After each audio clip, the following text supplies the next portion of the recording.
रामकृष्ण हरी मंडळी, आज आपला ब्लॉगचा पहिला दिवस आहे. राणीला म्हटलं चाल, राणीला चाल बरोबर तिने लगेच डोळे उघडले. डोळे उघडल्याबरोबर तिच्यामध्ये मस्तपैकी मटेरियल वगैरे टाकलं आणि आम्ही रपाट्यावर निघालो स्टँड वरती, कारण की आमच्याकडे आज रट्टे महाराजांची दिंडी येणार होती. मग म्हटलं आईला तू पण चल. आई म्हटली ठीक आहे येते, पण आईला तर मोकार वाजलो होती, पार स्वेटर बिटर घातली, पार एकदम पॅक. म्हटलं ठीक आहे चालेल. अजून कोण आले? मग माग बघतोय तर बाबा दिदी पण आली. ती म्हणते हाय आलो मला फेमस कर. म्हटलं ठीक आहे करतो फेमस. इथं पार रडू रडू कांदे कापायची वेळ आली यांच्यावरती. मस्त एक कांदे कापित आहेत, कोथमीर कापित आहेत. मग म्हटलं आता मी तर बाबा रांगोळी काढतो. मग रांगोळी काढायचो. म्हटलं साधू संत येते घरात, तुझी दिवाळी दसरा. रांगोळी काढून झाल्यावरती यांना म्हटलं मिरच्या पण कापून घ्या, चहा पण करायचा आहे. मग यांनी मिरच्या कापल्या मस्तपैकी. आणि मग नंतर मी म्हटलं आता मीच पोहे करतो, तुम्हाला तर काही येत नाही. मग मी मस्त कांदा बिंदा टाकला, पोहे करायला सुरुवात केली. आणि मग पोहे झाले. आणि मग मस्त की तिथे म्हटली अरे तू तर लईच भारी पोहे बनवले. आता तू एक काम करतो बाजूला मला स्टेटस टाकू दे की मीच पोहे केले. मग म्हटलं बरं बाबा तू तर तू. मग तिला लगेच काल ताब्यात दिला. मग मस्त पैकी तिने पोहे हलवले थोडे. म्हटलं खाली सांडू नको, खाली सांडवले तर खालचे तुलाच खायला लागेल. मग नंतर म्हटलं आता पोहे झाले, मग आता चहा तरी करू. चहा केल्यावरती मग नाना म्हटले अरे बाबा थोडीशी साखर कमी. लगेच साखर टाकली. ठीक आहे, मग चहा पण झाला. मग एवढ्याच बघतोय काय तर आमची दिंडीचं प्रस्थान पण झालं. आमची दिंडी निघाली पण पुढे. म्हटलं अरे थांबा थांबा मी पण येतो नंतर, तुम्ही चला पुढे चला पुढे चला पुढे म्हटल्यावर त्यांना लवकर काढून दिल्यानंतर रट्टे महाराजची दिंडी आमच्याकडे आली. मग यांचा मस्तपैकी अभंग बिभंग चालला होता.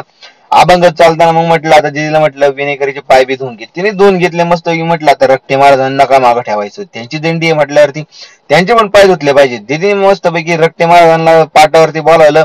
पाटावर बोलावलं, लगेच त्यांचे पाय बी धुतले. रट्टे महाराज म्हटले वा वा वा विशाल महाराज एकदम लय सेवा चालली. मग नंतर ते म्हटले आता विशाल महाराज काजळे यांच्याकडे आपण आले. आता काचळे महाराज ते म्हटले कांचळे. आता कांचळे तर कांचळे बाबा म्हणा काहीतरी, आता तुम्हाला कोण काय म्हणणार. मग नंतर मग फुगड्या बिगड्या झाले. दिदी परवड्या टाकू टाकू फुगड्या खेळत होती. मग नंतर महाराज म्हटले तू पण ये तू पण ये. म्हटलं मी नको मी नको मला नको. मग म्हटलं कंबर आलो आलो डान्स कर. म्हटलं अहो नको. म्हटलं आता तुमचा सत्कार करतो. महाराजांचा त्या ठिकाणी सत्कार केला. नंतर मग महाराज म्हटले विनेकरी बाबाचा पण सत्कार करा. विनेकरी बाबा सुद्धा सत्कार केला. त्यांचाच नारळ घेतलेला. मग म्हटलं थांबा थांबा थांबा, तुमचा नारळ तुम्हाला परत घ्या. म्हटलं रामकृष्ण हरी आता तुम्ही परत या आमच्या घरी. मग त्या ठिकाणी त्यांना म्हटलं आता तुम्ही लवकर निघा, तुमच्या पाया पडतो. तुम्ही निघा, आम्हाला पण दिंडीकडे जायचंय. आमची दिंडी पोहोचली पण असं. मग मग सगळं आवरून घरी गेलो. घरून आवरून परत आलो. बघतोय तर काय आमची दिंडी 14 नंबरला पोहोचली पण, महाराजांचं आगमनही झालं. मग म्हटलं ठीक आहे ठीक आहे. मग लगेच आपली राणीला बाजूला लावून टाकला. आणि मग नंतर आलो मंडपामध्ये. मंडपामध्ये आलो तर बघतोय काय महाराजांचं प्रवचन चालू आहे. बरं बरं ठीक आहे म्हटलं चालू द्या चालू द्या, मी काही पुढे येत नाही. मला म्हटले प्रेमकुमार वामन म्हटले अरे पुढे पुढे. म्हटलं अहो नको नको नको पुढे नको, मी जरा मागं बसतो व्हिडिओ व्हिडिओ काढतो. मग मस्त व्हिडिओ काढला. म्हटलं महाराज मॅडमला फेमस केलं पाहिजे. मग नंतर सगळे बसले, सगळ्यांना म्हटलं हाय हॅलो. नंतर सगळ्या बाया बघत होते. म्हटलं अहो मी पण आले मी पण आले. म्हटलं अहो महाराज तुमचं कीर्तन लय छान झालं काल. म्हटलं अहो ठीक आहे ठीक आहे ठीक आहे. मग नंतर निघाला आम्ही मस्तपैकी. मग ते काय अर हात लय भारी वारकरी चाललंय मस्तपैकी. आमच्यासोबत कुत्रा पण चाललाय. बर बर ठीक आहे ठीक आहे चला चला चला. मग नंतर सुभाष नाना म्हटलं अहो चांगला रथ चालवा. ते हात करीत होते पण म्हटले जाऊ द्या, पुढे आला हात करायचा व्हिडिओ करायचा. चला चला पुढे. मग नंतर मस्तपैकी आमची दिदी म्हटली मी पण का माग राहू, मी पण गवळण म्हणते. गवळण म्हणू लागली दिदी मस्तपैकी. आणि वाजवायला बसले आमचे विपुल महाराज. विपुल महाराजांनी रपाट्यावर धिटाडांग धिटाडांग वाजवलं, मस्तपैकी वाजवलं. नंतर आम्ही आलो आमदार साहेबांच्या बंगल्यात. आमदार साहेब नव्हते, आमदार साहेबांचे बंधू होते. त्यांनी मस्तपैकी भाषण केलं. त्यांनी आमच्या दिंडी सोहळ्याला शुभेच्छा दिल्या. म्हटले दरवर्षी तुम्ही येत राहा, आम्हाला आशीर्वाद देत जावा आणि आमच्या घरात आमदारपदी येत जाऊ. म्हटलं ठीक आहे ठीक आहे ठीक आहे, तुम्हाला आशीर्वाद सावळराम बाबाशी भेटतील. नंतर आलो दुसरं निंबाळकरांच्या बंगल्यावरती. तिथे पोरांना बघितलं.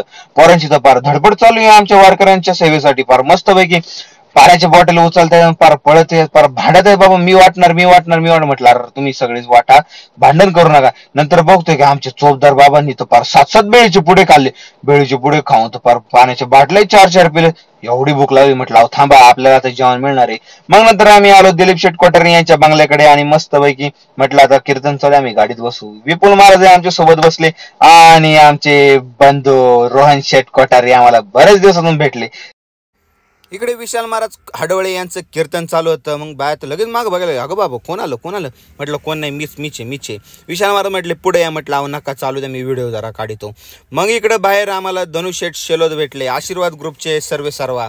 त्यांच्याशी गप्पा मारले. त्यांना म्हटलं तुम्हाला पण आम्ही फेमस करून टाकू. ते म्हटले काय नाही आम्ही ऑलरेडीच फेमस आहे. म्हटलं बरं बरं ठीक आहे ठीक. मग आमच्या दिंडी सोहळ्याला शुभेच्छा द्यायला पारस महाराज मुथा यांच्या कन्या व दिलीप शेट कोठारी यांचे सुनबाई उठले आणि त्यांनी भरपूर असं आम्हाला गोड शुभेच्छा दिल्या व त्यांच्या सुमधुर वाणीतून एक आम्हाला अभंगही ऐकवला. त्यांचा अभंग ऐकून आम्ही पार एकदम मंत्रतुप्त झालो. आजचा व्लॉग संपतोय. आपण भेटूया उद्याच्या व्लॉगमध्ये.